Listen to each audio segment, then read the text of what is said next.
Dans cette vidéo, je vous présente toujours le développement des expressions littérales. Cette fois-ci, on est sur le deuxième niveau de difficulté. C'est flou. Voilà, on est sur la double distributivité. La double distributivité, c'est quand on va avoir une parenthèse multipliée par une autre parenthèse. Donc si je prends l'exemple de a plus b facteur de c plus d, encore une fois, ici on a une multiplication entre les deux parenthèses qui n'est pas écrite nécessairement puisque le signe de multiplication entre deux parenthèses n'est pas obligatoirement écrit. Donc on va distribuer, puisqu'on a plusieurs nombres dans la parenthèse, on va distribuer chacun de ces nombres à la deuxième parenthèse. Donc le a, on va le distribuer en multipliant donc au c et au d. Donc on va se retrouver de l'autre côté avec a fois c, celui-ci là, a fois c qui fait ac, a fois d. Et le b, nous allons également le distribuer, donc je lui mets également des flèches, au c et au d. Donc on va avoir b fois c qui fait bc et b fois d qui fait bd. Donc, ces flèches-là, si vous souhaitez les dessiner pour que ça vous aide, vous avez le droit de le faire. N'hésitez pas à mettre les flèches en haut et des flèches en bas pour que ça ne se mélange pas et qu'il n'y en ait pas dans tous les sens. Et donc, on va avoir A fois C, A fois D, B fois C et B fois D. On a bien distribué le A à la deuxième parenthèse et le B à la deuxième parenthèse. On va donc se retrouver avec 4 morceaux ici qu'on va pouvoir réduire dans une deuxième partie. On fait ça sur un exemple. Si je prends 3x moins 4, hop, facteur de moins 4x plus 6. Ici, on reconnaît un cas de double distributivité puisqu'on a reconnu tout de suite les deux parenthèses qui se multiplient. Donc, on va multiplier.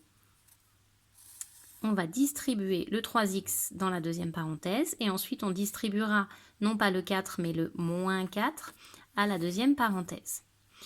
Je commence avec mon 3x. 3x multiplié par moins 4x, donc je vais l'écrire.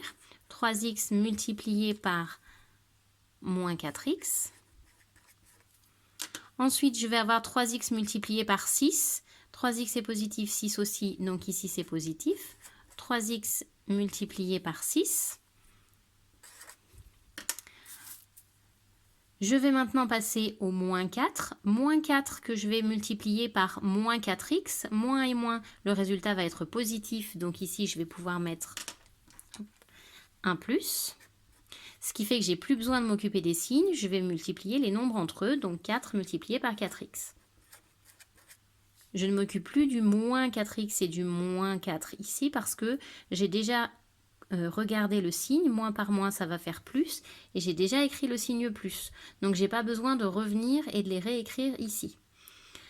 La dernière partie, c'est le moins 4 qu'on va distribuer avec le plus 6. Donc, moins par plus, ça va être négatif. Et ensuite, on aura notre 4 fois 6.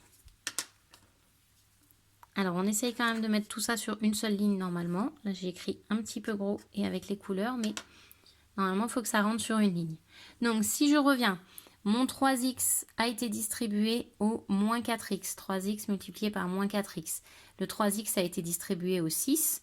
3x fois 6, il est là. Le moins 4 avec le moins 4x, ça fait 4 avec 4x qui devient positif puisqu'on a deux nombres négatifs qui se multiplient. Et le moins 4 multiplié par plus 6 qui devient là, moins 4 multiplié par plus 6.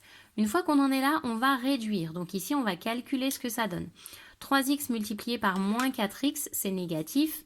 3 fois 4, ça fait 12. X fois x, on a des x au carré. Faites attention de ne pas oublier les x au carré. 3x fois 6, ça nous fait 18x. 4 fois 4x, ça fait 16x. Et moins 4 fois 6, ça fait moins 24. On n'a pas encore terminé, on va pouvoir réduire davantage puisque nous avons des x ici et des x ici qu'on va pouvoir mettre ensemble. Mon 12x au carré reste là. Plus 16 plus 18, ça me fait 34x moins 24. Et ici, on a terminé. On a une expression avec des x au carré, des x tout seul et des nombres tout seuls qu'on ne va pas pouvoir réduire davantage puisqu'on n'a pas les mêmes, ils ne font pas partie des mêmes familles. Voilà pour la double distributivité.